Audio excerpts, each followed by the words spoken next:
ಸ್ನೇಹಿತರೆ, ಜೀತ ಪದ್ಧತಿ ಅನ್ನುವಾಗಲೇ ನಮ್ಮ ತಲೆ ನಾಚಿಕೆಯಿಂದ ತಗ್ಗಿ ಹೋಗುತ್ತೆ. ಅಂಥ ಕರಾಳ ಪದ್ಧತಿ ನಮ್ಮ ಕರುನಾಡಲ್ಲಿ ಇನ್ನೂ ಜೀವಂತವಾಗಿದೆ ಅಂದರೆ ನೀವು ನಂಬ್ತೀರಾ? ನಂಬಲೇಬೇಕು. ಯಾಕಂದರೆ ನಾವು ಅದನ್ನು ಸಾಕ್ಷಿ ಸಮೇತವಾಗಿ ಪತ್ತೆ ಹಚ್ಚಿದ್ದೀವಿ.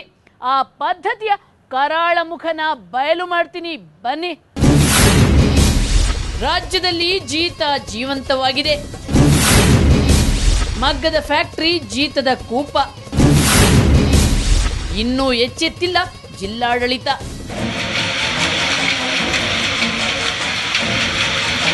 ಈ ಮಗ್ಗದ ಅಬ್ಬರದ ಶಬ್ದದ ನಡುವೆ ಮಾತಿಲ್ಲ, ಕತೆ ಇಲ್ಲ, ಬಾಯಿ ಮೌನವಾಗಿದೆ. ಆದರೆ ಕೈಗಳು ಮಾತ್ರ ಬಿಡುವಿಲ್ಲದೆ ದುಡಿಯುತ್ತಿವೆ. ಬಣ್ಣ ಬಣ್ಣದ ನೂಲು ನೇಯ್ದು ನೀರೇರ ಮೈಯೇರೋ ಸುಂದರ ಸೀರೆಗಳಾಗಿ ರೆಡಿಯಾಗ್ತಿವೆ.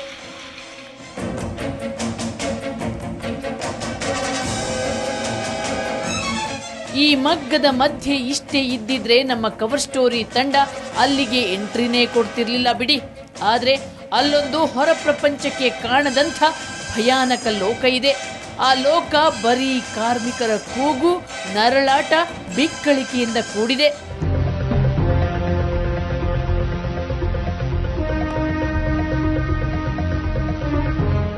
ಈ ನರಳಾಟವನ್ನ ನಾವು ಈ ಹಿಂದೊಮ್ಮೆ ಕರುನಾಡಿನ ಮಂದಿಗೆ ಕೇಳಿಸಿದ್ದೆವು.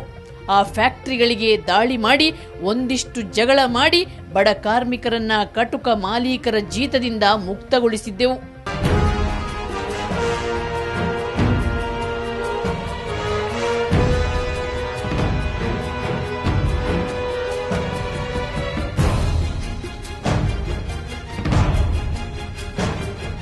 ಆದರೆ ಜೀತ ಮುಕ್ತ ಹೋರಾಟವನ್ನ ಮುಂದುವರಿಸಬೇಕಿದ್ದ ಜಿಲ್ಲಾಡಳಿತ ಈಗ ಕೈಕಟ್ಟಿ ಕುಳಿತಿದೆ.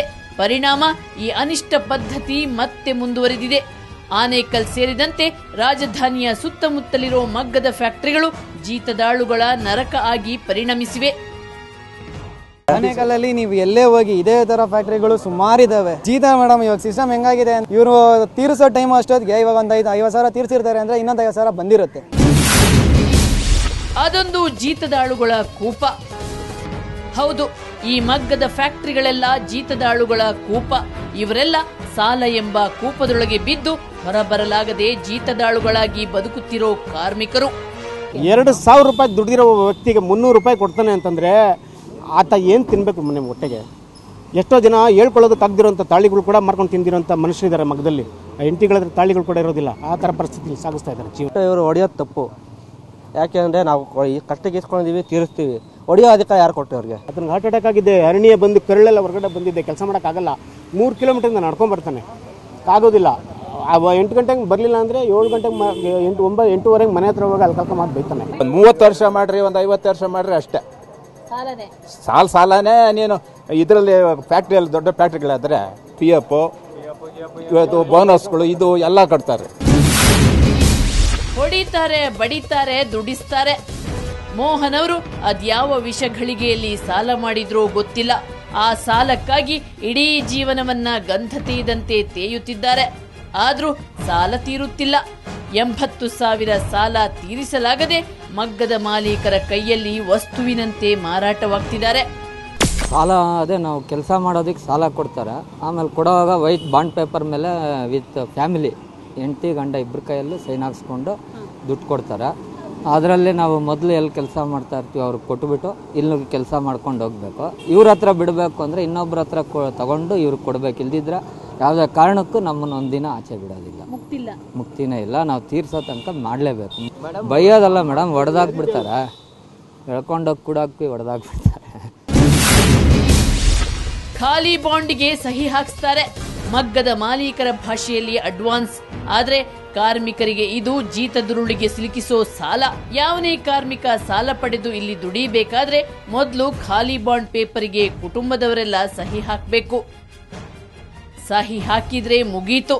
ಅಸಲಿಗೆ ಬಡ್ಡಿ, ಬಡ್ಡಿಗೆ ಚಕ್ರ ಬಡ್ಡಿ ಸೇರಿ ಅದು ಅಕ್ಷಯ ಪಾತ್ರೆಯಾಗುತ್ತೆ.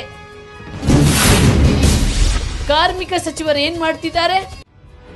ಜೀತದಂಥ ಅನಿಷ್ಟ ಪದ್ಧತಿ ನಮ್ಮ ರಾಜ್ಯದಲ್ಲಿ ಇನ್ನೂ ಜೀವಂತವಾಗಿದೆ. ಆದ್ರೂ ಕಾರ್ಮಿಕ ಸಚಿವರಿಗೆ ಗೊತ್ತೇ ಆಗ್ತಿಲ್ಲ. ಕಾರ್ಮಿಕ ಇಲಾಖೆ ಅಧಿಕಾರಿಗಳು ಎಂಜಲು ಕಾಸಿಗೆ ಕೈಯೊಡ್ಡಿ ಬಡವರಿಗೆ ಅನ್ಯಾಯ ಮಾಡ್ತಿದ್ದಾರೆ. ಆದ್ರೂ ಸಚಿವರು ನೆಮ್ಮದಿಯಾಗಿ ನಿದ್ದೆ ಮಾಡ್ತಿದ್ದಾರೆ. ನೋಡಿದ್ರ ಸ್ನೇಹಿತರೆ, ನಮ್ಮ ರಾಜ್ಯದಲ್ಲಿ ಕಾರ್ಮಿಕರ ಸ್ಥಿತಿ ಯಾವ ರೀತಿ ಶೋಚನೀಯವಾಗಿದೆ ಅಂತ. ಇಂಥ ಕಾರ್ಮಿಕರಿಗೆ ಪರಿಹಾರ ನೀಡಿ ಸಂತೈಸಿ ಅವರನ್ನ ಸಂರಕ್ಷಿಸಬೇಕಾದ ನಮ್ಮ ರಾಜ್ಯದ ಕಾರ್ಮಿಕ ಸಚಿವರು ಎಲ್ಲಿದ್ದಾರೆ ಅಂತ ಹುಡುಕಲು ನಾವೊಂದು ರಹಸ್ಯ ಕಾರ್ಯಾಚರಣೆ ಮಾಡಬೇಕಾಗಿದೆ. ಇಂಥ ಬೇಜವಾಬ್ದಾರಿ ಕಾರ್ಮಿಕ ಸಚಿವರಿಗೆ ಧಿಕ್ಕಾರ ಇರಲಿ. ಇದು ಇವತ್ತಿನ ಕವರ್ ಸ್ಟೋರಿ. ಮುಂದೊಂದು ಸ್ಫೋಟಕ ಸುದ್ದಿಯೊಂದಿಗೆ ಮತ್ತೆ ಶುಕ್ರವಾರ ಬರ್ತೀನಿ.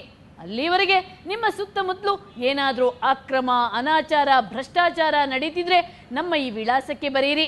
ಕವರ್ ಸ್ಟೋರಿ ವಿಭಾಗ ಸುವರ್ಣ ನ್ಯೂಸ್ 24/7, ನಂಬರ್ 36 ಕ್ರೆಸೆಂಟ್ ರಸ್ತೆ, ಶಿವಾನಂದ ಸರ್ಕಲ್, ಬೆಂಗಳೂರು 1. ನಮ್ಮ ಇಮೇಲ್ ವಿಳಾಸ coverstory@suvarnanews.in. ನೇರ, ದಿಟ್ಟ, ನಿರಂತರ ಸುದ್ದಿಗಾಗಿ ನೋಡ್ತಾ ಇರಿ ಸುವರ್ಣ ನ್ಯೂಸ್ 24/7.